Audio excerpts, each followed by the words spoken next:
תגיד לי, חבר, יש לך מגנים לאייפון 13 פרו? יאללה, ניקח מגן. כמה זה עולה? כמה זה עולה מהסוף? כמה זה עולה? יאללה, תביא לי, נו.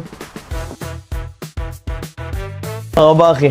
וואלה, אני לא מאמין, באתי בשביל מגן, תראה מה יצאתי.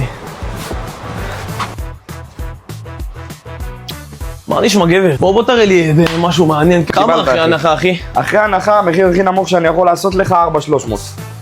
ואחרי הנחה? עוד הנחה ל-4,300? עכשיו שאנחנו חברים, כמה זה בשבילי? יש לך תושב ואילת להראות לי? יש לי תושב, קח, יא אח. זה רב-קו, חבר שלי, זה לא עובר אצלנו. נו, תעשה הנחה משהו, אחי. תגיד לי, מה אתה עושה? אני מה...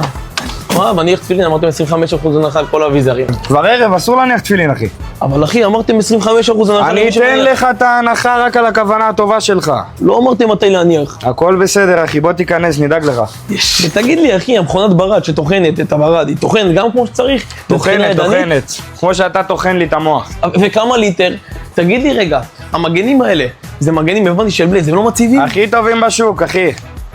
הם לא מציבים, הבנתי? לא מציבים בכלל. ותגיד לי רגע, הקורקינט הזאת, פתחת לה את המהירות או עדיין לא? אחי, חפרת לי, זה לא למכירה בכלל. טוב, חברים יקרים, הבנו את החפירה. אצלנו באוטופון תקשורת אילת מקבלים את כל סוגי הלקוחות. פשוט תבואו, נקבל אתכם כמו שאתם. מי שעוקב אחרינו גם מקבל את השירות הכי טוב שיש, מקבל את האחוזי ההנחה הכי גבוהים שיש. רק תבואו ותעקבו. אוהבים.